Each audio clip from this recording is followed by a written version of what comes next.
Sa Germany, ang pag-alis ng snow ay ganap na mekanisado. Ang traditional na snow shoveling ay nakakaubos ng oras at labor-intensive.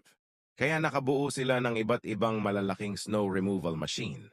Bago magtrabaho, ang mga device tulad ng snow pushing blades ay naka-install sa harap ng snowplow. Pagkatapos, ang pag-araro ng niyebe ay bumibilis sa mga seksyon na natatakpan ng niyebe. Nililinis ang snow sa magkabilang gilid ng kalsada.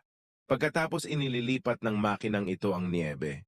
Ang aparato na naka-install sa harap ng makina ay maaaring mabilis na maalis ang niyebe.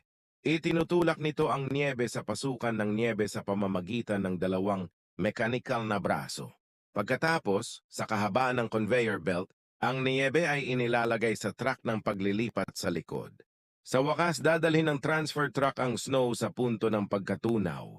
Ang makinang ito ay nakakapag-alis ng 800 toneladang niebe kada oras. Katumbas yon ng workload ng mahigit 100 sanitation worker.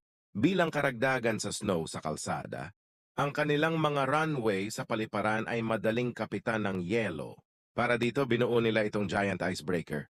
Ito ay binubuo ng dalawang set ng giant rollers.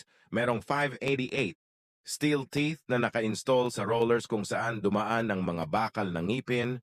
Ang ice layer sa ibabaw ng kalsada ay madudurog pagkatapos ay dadalhin ng snowplow ang mga ice fragment na ito palayo dito.